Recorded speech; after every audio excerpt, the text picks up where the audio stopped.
Hello, fellow basement dwellers, and in today's video, we will be covering the Shadow Wizard Money Gang. I mean the Thousand Suns. And for those of you who have watched my previous two videos, this is the third part of my horror series. And yes, I know the Thousand Suns aren't exactly the most terrifying, but I will get into some things to show why they belong here. It's definitely not just because Space Marines 2 popping off and I thought a Thousand Suns video would do well. Now, for those of you who don't know, I am running a special promotion during my horror series, where if you can guess the next faction that is going to get a video in my horror series, you, at the end of the video, your comment will be shown, you'll get a shout out, and I will go back to your previous video and I will pin your comment. And of course, hide it and do all the good stuff. For example, during my Space Shark video, if anyone guessed the Thousand Suns, at the end of this video, I will be talking about him. Now, back to the Shadow Wizard Money Gang. So, the Thousand Suns started out pretty much like every other Legion. Just for you to know, they were the 15th Legion. But the thing is, they really didn't start out the exact same as every other Legion. They were a little wacky. They were a little bit odd. They were kind of the black sheep for their, entire existence. For example, you know how all the Primarchs were, just sent off into space, and, they met the Big E, the day the Big E, met them? Yeah, thing about that is, Magnus is a bookworm who has a very good memory. And he straight up remembers being created by the Emperor. And also, when he was on his homeworld of Prospero, he would just psychically talk to the Emperor. So Magnus was so ungodly psychically powerful that as a baby, he could remember the Emperor. And then when he was cast out, keep in mind, right? Prospero was a world of freaks, psychos, and horrific mutants. So, us 40k fans would fit in pretty well, but Prospero intentionally set up super far away from every other human world so they could, not be ridiculed for being weirdos. And so Prospero, super far away and everything, Magnus could still, as a baby, talk to the Emperor.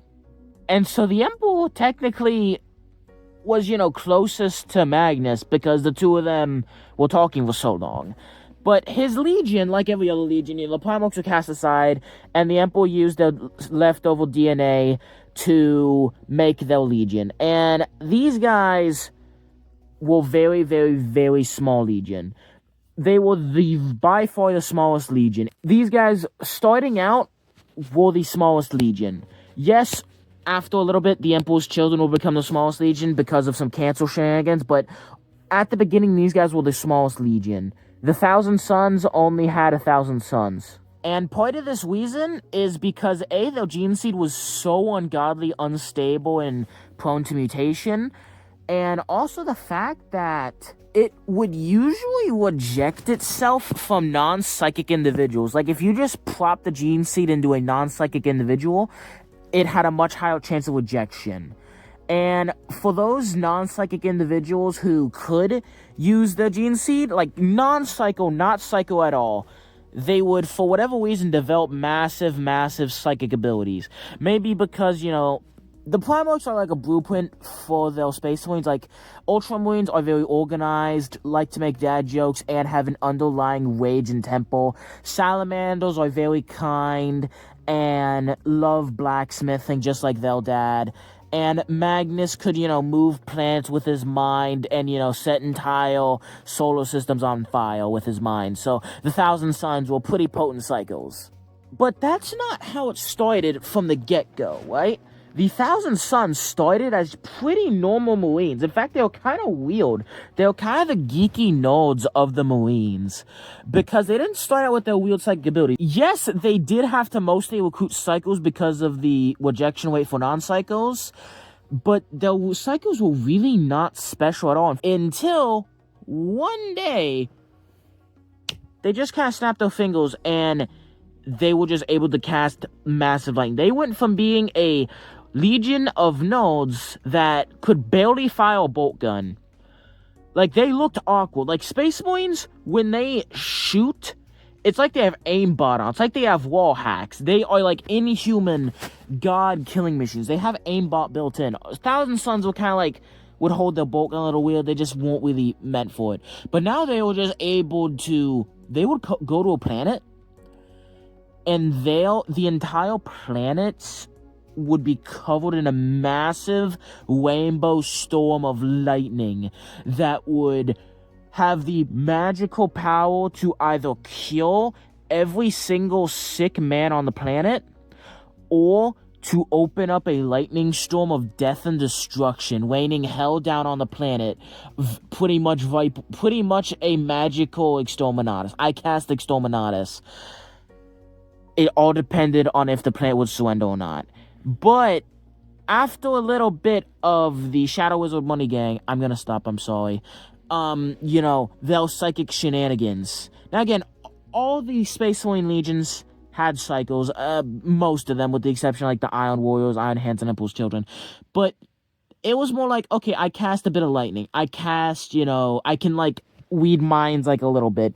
These guys were able to destroy planets when working together. The problem with this is when they'd overuse the psychic powers, this horrible thing called the flesh change would happen, turning them into whatever the heck this is. Even those Marines who weren't psychically gifted were also very powerful psychos, and this also meant that even the quote-unquote non-psychos in Legion, who were still somewhat psychos, would also turn into this. And this got really bad. Got to the point where half the Legion was cryogenically frozen. And eventually the Emperor arrived at Prospero, and this is really funny. When the Emperor and Magnus met, they already knew each other because they were psychically communicating. They pretty much ran at each other and hugged. And the hug had such psychic essence, like two psychic powers clashing, that it caused a earthquake that their psychic powers also prevented. So just a hug between father and son could have blown up a planet if they weren't careful. Just to kind of go how powerful these cycles are. And Magnus was horrified on just how brutal and how horrifying Thousand Sons flesh change was.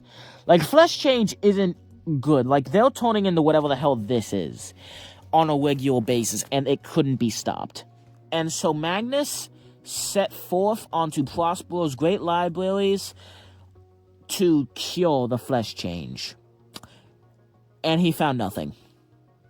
And so he would essentially leave his body and dive into the warp looking for cures, until eventually he found this nice little blue tentacle guy who he wrestled into submission and became friends with him, and even offered to help cure his Sons of the Flesh change in exchange for one of his eyes. This silly little he's just a little guy. Like, look at this guy. He's just a silly little guy. We can trust him. And so Magnus made the deal, and this guy would stop turning his sons into Chaos Spawns. I mean, this guy would stop his sons from turning into Chaos Spawn. And the Thousand Sons were doing really, really, really well. Now, one thing to note with Magnus and the Thousand Sons is that Magnus was the second kindest Primarch, and the Thousand Sons were the second kindest Legion, because no one's beating the Salamanders. It's the amount of kindness these guys have. Most Space Marine Legions would not see their families. You would give your kid to the Thousand Sons, and you'd never see your kid again. These guys would regularly spend time with their families. It is... And I'm going to touch on Prospero real quick for a second. Prospero was such a beautiful planet. Imagine a city you can go to. You will be walking, and a restaurant that's all the way across the city will just appear. You will go there, and before you can even ask what you want, a waitress has already brought you the most delicious, scrumptious food that you wanted. Handcrafted, hand-tailored for you, because they psychically read your mind and were able to psychically enhance your food. It is a world of cycles unbound. It is a paradise, unrivaled. This place makes Ultramoy look like South Sudan and North Korea. This place is so ungodly beautiful. Beautiful walls, unfathomable beautiful libraries, massive, pretty much every school was Hogwarts, teaching people how to use their psychic powers well. And one thing to note, right, is that people, would say that, oh yeah, Thousand Sons can be restrained. Don't get me wrong, the Thousand Sons were Icarus, but they were not nearly as unhinged as people make them out to be. Still pretty, probably shouldn't have been, leaving your body and going exploring hell, but, maybe someone should have just warned him, like, the Emperor and him could literally talk when the Emperor was on the other side of the galaxy, so, maybe the Emperor should have just gave Bro a heads up. Magnus's fall is the entire reason I believe that the Emperor intended the heresy to happen, because, don't get me wrong, he was arrogant, but if the Emperor just warned him, if the Emperor truly warned the Thousand Sons, they would have stopped. Don't get me wrong, they wouldn't have stopped messing with psychic stuff, but they would have been a bit more cautious. Magnus would not have made the deal with Tzeentch if he actually knew what Tzeentch was and that it was Tzeentch. He just thought it was a random warp creature. And also, one thing to note is the Thousand Sons don't refer to themselves as sorcerers, they refer to themselves as scientists. I cast testicular torsion. That's my favorite science. Anyway, back to the Thousand Sons. They were so honorable, so kind.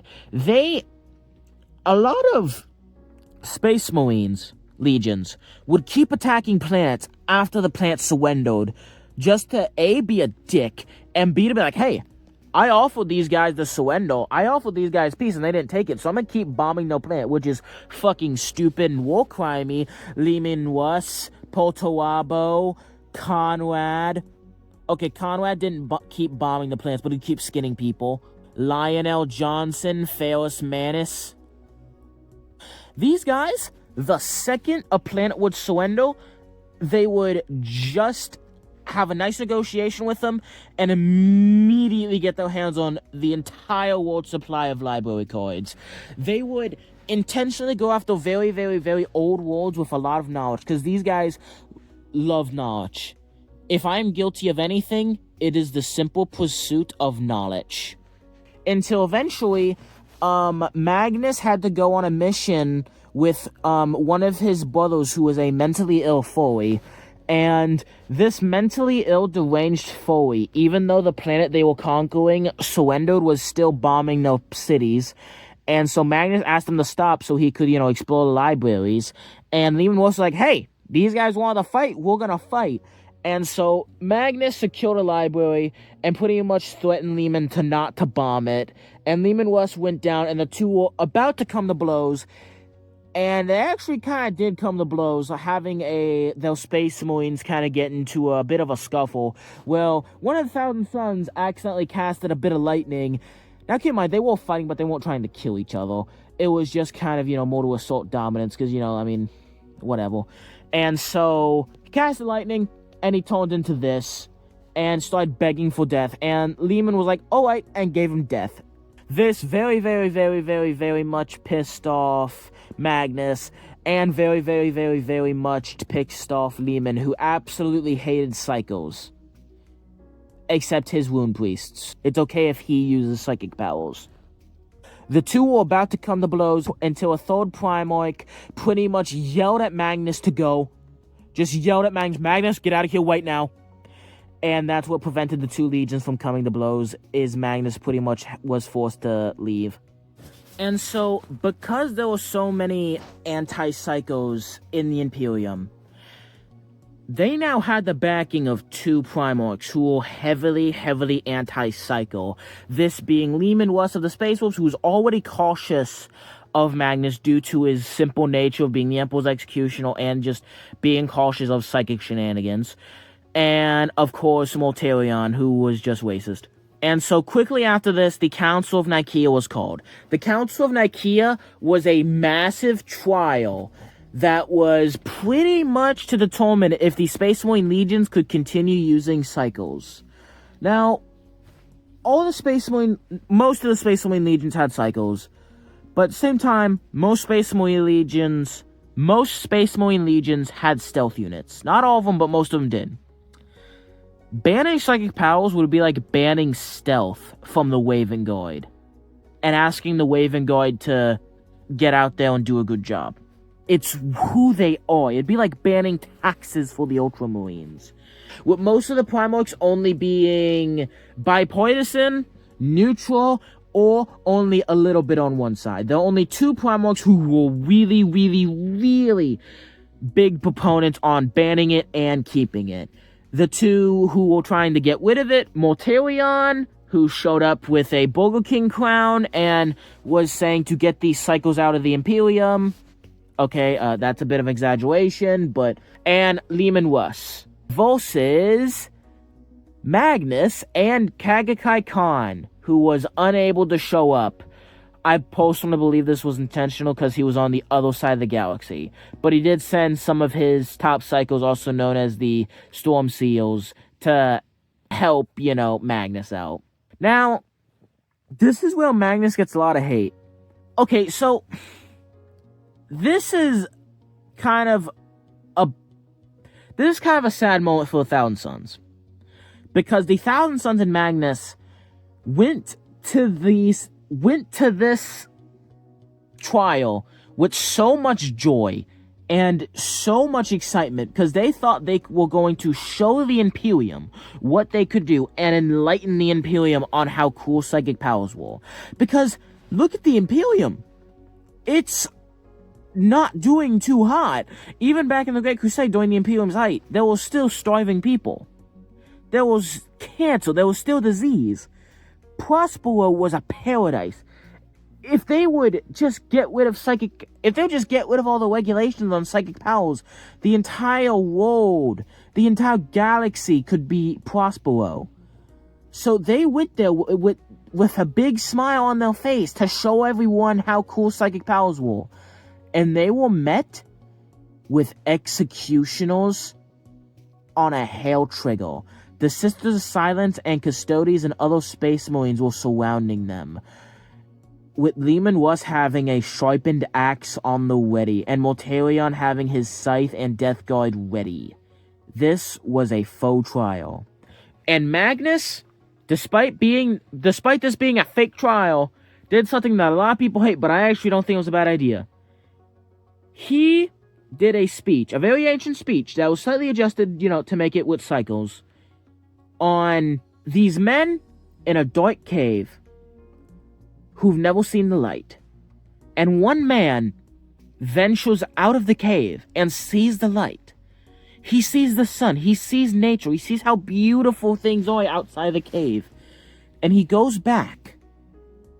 And the men don't want to leave. They want to stay in the dark. And I'm not going to get into the entire thing. If he gives a speech, and despite how many people clown him in real life for giving this speech, saying, oh, he was just giving an unhinged poem, what an idiot.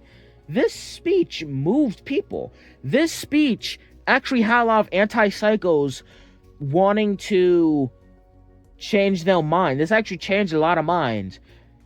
But the thing was, this was a faux trial. This was never going to decide. Nothing Magnus could have said would have changed the Emperor's opinion. The Emperor pretty much while people were, deciding on... Because, again, this was, a faux trial, but Magnus' speech was so compelling that it actually made a lot of the anti-psychos think about this. And the Emperor pretty much went, nah, ban it, despite being the biggest psycho himself and Magnus being one of his favorite sons. But I guess he wanted to give the mentally ill Foley a win. Now, one thing that I love Magnus. This was actually lobotomite, because the fact that there were people who actively wanted him dead and wanted all psychos dead, and he wanted to completely deregulate psychos, that's just objectively stupid. Not everyone can be as good as Prospero. Not everyone can be well trained on every planet. That was really dumb. He should have been trying to meet them in the middle. If he tried to meet them in the middle, the Emperor might have had to, meet him in the middle. But the fact that he tried to, completely open it was absolutely stupid. So Magnus and the Thousand Sons go back to Prospero. They mope around. They're really sad. Until Magnus gets a vision where he sees that Horus is going to be corrupted by chaos and will betray the Emperor. Now, he doesn't really know what chaos is, but he pretty much just knows that it's evil warp shenanigans. And so he psychically talks to Horus, tries to convince him to, not sell his soul. And Horus pretty much spoke out saying, hey, the Emperor banned psychic powers. What do you do? Get out of here. Get out of my mind. And so kicks him back to Prospero. And so Magnus performs a massive sacrificial ritual in order to psychically beam himself to the Emperor. During his psychic travel to the Emperor to warn him about Horus's betrayal, he hits a massive wall. And he can't break through no matter how hard he tries. And so that silly little blue guy from Oreo offers him a deal in order to use his power in order to break the barrier. Magnus accepts, breaks the barrier. It turns out that barrier was the psychic barrier the Emperor put up to protect his webway project, which causes it to flood with demons.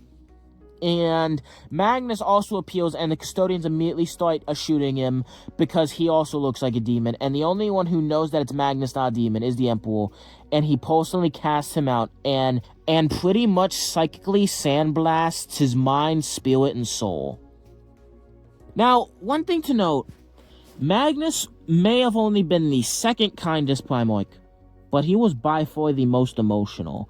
Magnus could feel the physical and mental pain of those around him, and the amount of pain and shame and disgust that the Emperor felt towards him, and the sadness he caused the Emperor by breaking his project on accident, ruined him. Now again, maybe the Emperor should have, just said, hey Magnus, I'm building something really cool, I'm trying to make the webway human, I'm trying to hack the webway, but the Emperor's kind of a dick, so... Was Magnus wrong to do this? Yes. But again, Prospero was so far away, and so normal means of communication would have been most likely received by the traitors, and so Magnus was trying to do his best. To be honest, I don't think Magnus did anything wrong in this particular scenario. He was an idiot at the Council of Nikaea, not as much of an idiot as people say, but still an idiot at the Council of Nikaea. He made a lot of bad decisions, but this wasn't one of them. He had to warn the Emperor, he had no idea. So Magnus being sent back to Prospero pretty much mentally broke down and realized that the Space Wolves were coming to kill him and his sons.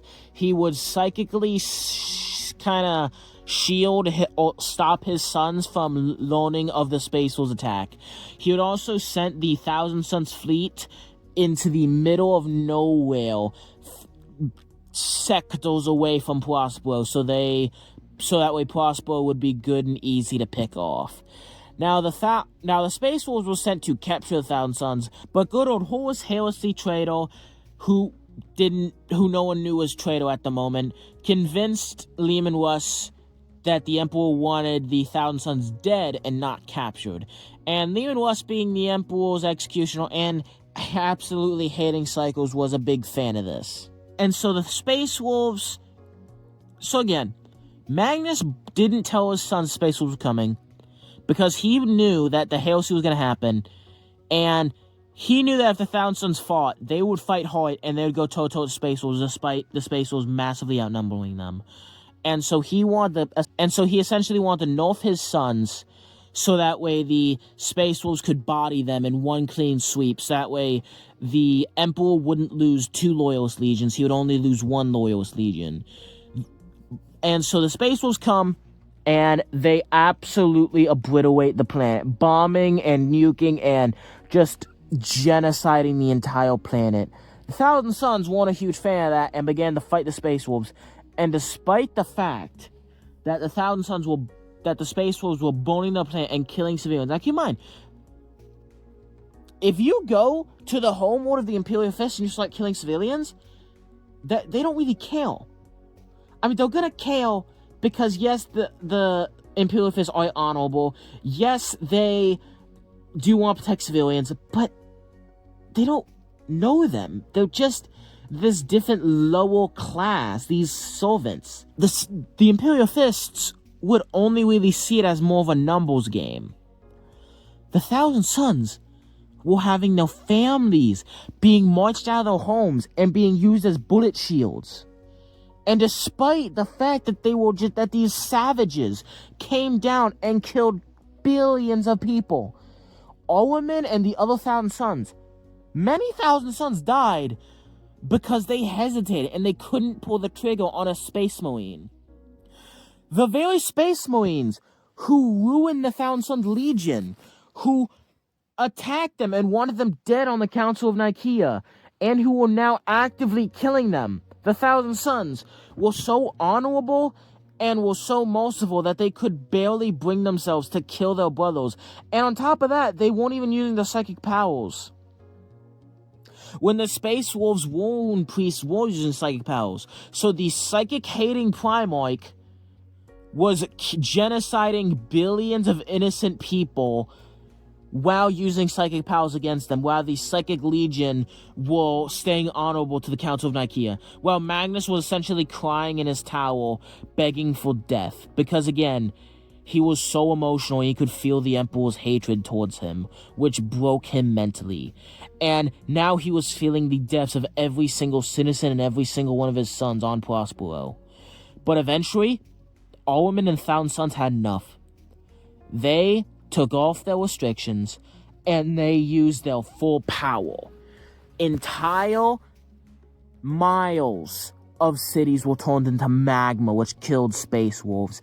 They turned the sky into pure energy and lightning, killing thousands of Space Wolves, until the Custodes began cutting them down alongside the Space Wolves, and the Sisters of Silence began knowing and killing Thousand Sons, butchering them by the dozen. Magnus could only witness the deaths of so many of his sons before his mass emotions turned from sadness to hate and righteous anger. A colossal man, the Crimson King, emerged from a massive pyramid. The skies turned to lightning and pure rainbow energy, while the city began to rain crimson blood and pitch black rain as Ahriman Russ looked upon his psychic brother. Magnus, using his psychic powers to create stairs of pure light, began to walk towards the Space Wolves. He noticed a large contingent of Space Wolves chasing civilians, and with a single glance, all of them were cleansed in fire, killing the Space Wolves, but the fire dare not touch the civilians. He challenged his brother to a one-on-one duel, basically locking the two of them into a massive cage of pure lightning. And not even for a second did the Space Wolves, Custodes, or Sisters of Silence stop to watch the duel. They simply ran past them to kill more civilians and Thousand Sons. Magnus, despite showing the most beautifully described fights in all of 40k and unleashing his full power, well, more like his half power because the Sisters of Silence were draining him, was able to break one of Ahriman Russ's hearts, and each blow between the two gods would break the planet, until eventually Magnus got into a melee, which he was not good at, and got an axe shoved through his face and got lifted up and broken in half by Ahriman Russ's knee. Magnus, now crippled and watching his Thousand Sons be slaughtered, swore allegiance to Tzeentch the Chaos God and teleported him and his sons away from the coinage. Now, I absolutely love Magnus, and don't get me wrong, what Magnus did was stupid.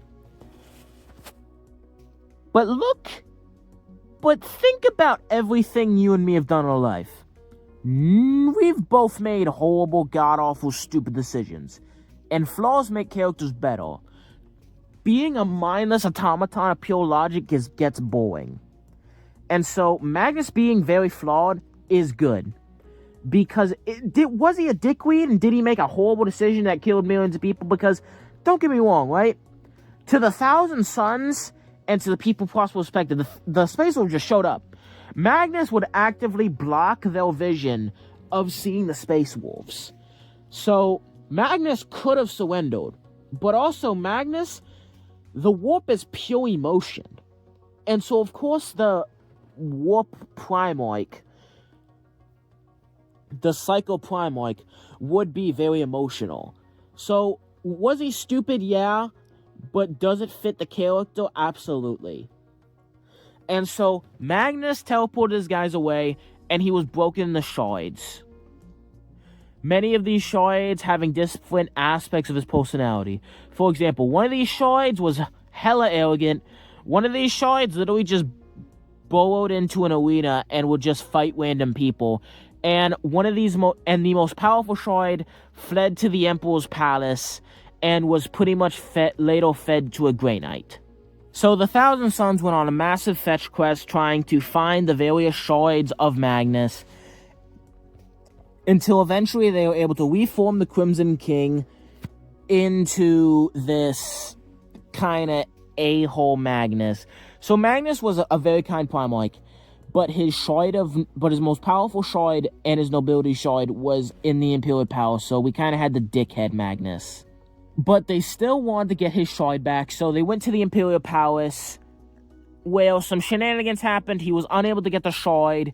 He got into a bit of a scuffle over with Malkador, feeding his biggest shard to a Grey Knight, which was also his son. So Magnus would break into the Imperial Palace, try to steal his shard, end up trying to kill the Emperor so he could take his shard, because again, this was the dickhead idiot Magnus, and got his butt kicked by Vulcan. And by that, I mean he killed Vulcan like 300 times, but because Vulcan had perpetual hacks, would constantly regenerate, until he was able to get a power swing with his hammer, crushing Magnus's skull and almost killing him. Now, even though Magnus has lost 2 Primarch fights, he was at half strength and very emotional against Ahriman Russ.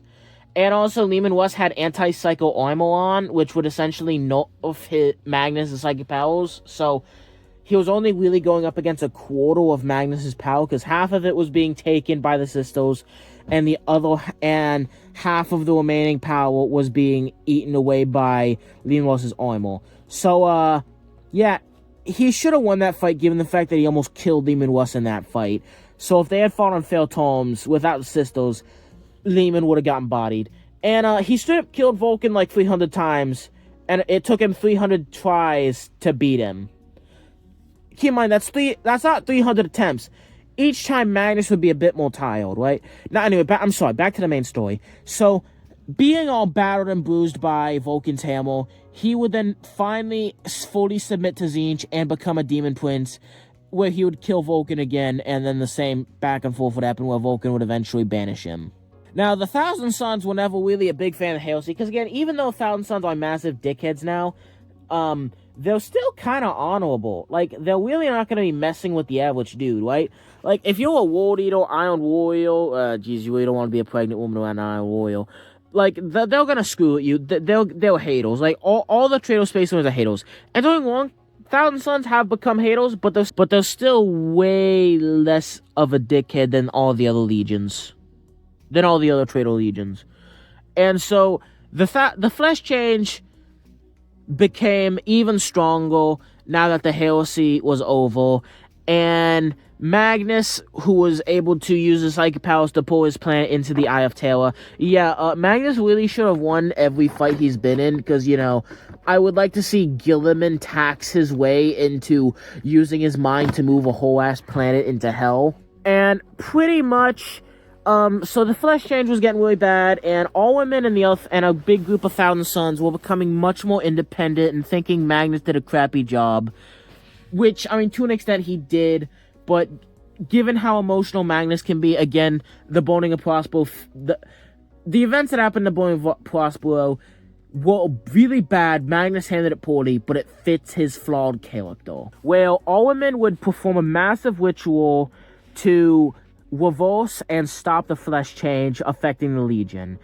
This would not go very well. He would lose control of the spell, which would pretty much make all non-super psychic individuals, pretty much all of the exalted sorcerers in the Thousand Sons, because all the Thousand Sons are sorcerers, but all of the quote-unquote weak sorcerers would be turned into rubric, nearly mindless, semi-zombified automatons, mummies, that are trapped in their armor and are pretty much undying, soulbound things. Now, don't get me wrong. Because they're pretty much dust and a soul trapped in armor, they can no longer turn the flesh change. Meanwhile, the super powerful sorcerers got their sorcery buffed way further, and now are able to control the rubric Space Marines like puppets. That's why in Space Marine 2, when you whip a Trader Space Marine's head off, you see a bunch of like magic psychic sand fly out, because the Thousand Sons, the majority of them, are these rubrici who are just pretty much a bunch of psychic sand in a suit. And the thing about the rubrici, they're not completely dead. Well, obviously they're not dead because their souls are bound to their armor, but they're not completely unconscious. Now, you do not want to be a rubric Marine, because when you're not being commanded, you're pretty much just a mindless statue. And when you are being commanded, you have no mouth, but you must scream. You regain a small amount of sentience, but all you can do is fight, and you have no will. Your body is not yours. It is being commanded and controlled by a sorcerer. You have no mouth and you must scream. It's not just that. You feel like you're drowning. You need to breathe, but you can't. You need to blink, but you can't. You need to see, but you can't. But yet you can't stop seeing. You need to see, but you can't. But you can't. But you have no eyes to close. You need to heal, but you can't shut off the noise. You need the smell, but you can't get away from the smell. It is the most horrifying, gut-wrenching experience imaginable, being a rubric Marine. And then all of a sudden, when the sorcerer dies, or the sorcerer puts you back in stasis, or the sorcerer pretty much puts you back on the shelf, you are once again stuck, no longer thinking, being in this dreamlike state of pretty much zoning out, but still being conscious, but not being able to focus, but not being able to properly rest. It is pure agonizing torture being a rubric Space Marine. And even when you die, you can't get the sweet release of death, because your sorcerer can simply reform your armor and put your dust back into it. There was no death or mercy as a rubric Space Marine. You had a chance of becoming a horrible warp abomination freak that would attack and kill your own allies while begging for death. And after the rubric, you're just an edgy mummy. That's why 1,000 Suns made it here. That's why 1,000 Suns are here. And now, there are still a couple things I could cover real quick.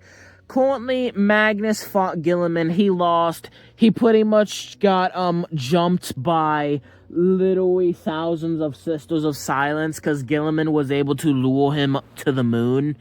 In case you're wondering, Ulf's moon is the Sisters of Silence, kind of like their military base. So, yeah, it really pisses me off that Magnus hasn't won a Primordic fight. Well, technically he won against Vulcan, but technically no one can win against Vulcan. Currently, the 1,000 Suns are somewhat, in their own little war bands. They do help, Abaddon's Blackstone Crusades, but they're definitely schemers and plotters that have unfathomably psychically strong, powerful sorcerers, and these almost Necron, Death Guard-y, space rubric Marines. They're almost as strong and as durable as Death Guard Marines, except completely obedient to their sorcerer masters. Currently, Ahriman is banned. He's pretty much in exile from the main 1,000 Sun force led by Magnus because of his rubrics. He also did a separate rubric that is still ongoing and causing a lot of shenanigans among the 1,000 Suns.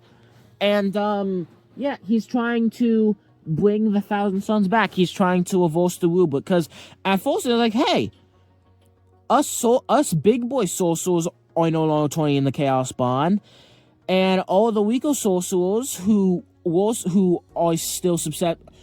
be susceptible to, for turning into a warp abomination, they can't, because they don't have a body, they don't have flesh, they're just dust. And now, he realized that, turning 95% of his legion into suits of dust wasn't a good idea, so he's trying to reverse that. So yeah, did Magnus do something wrong? Maybe. Sort of.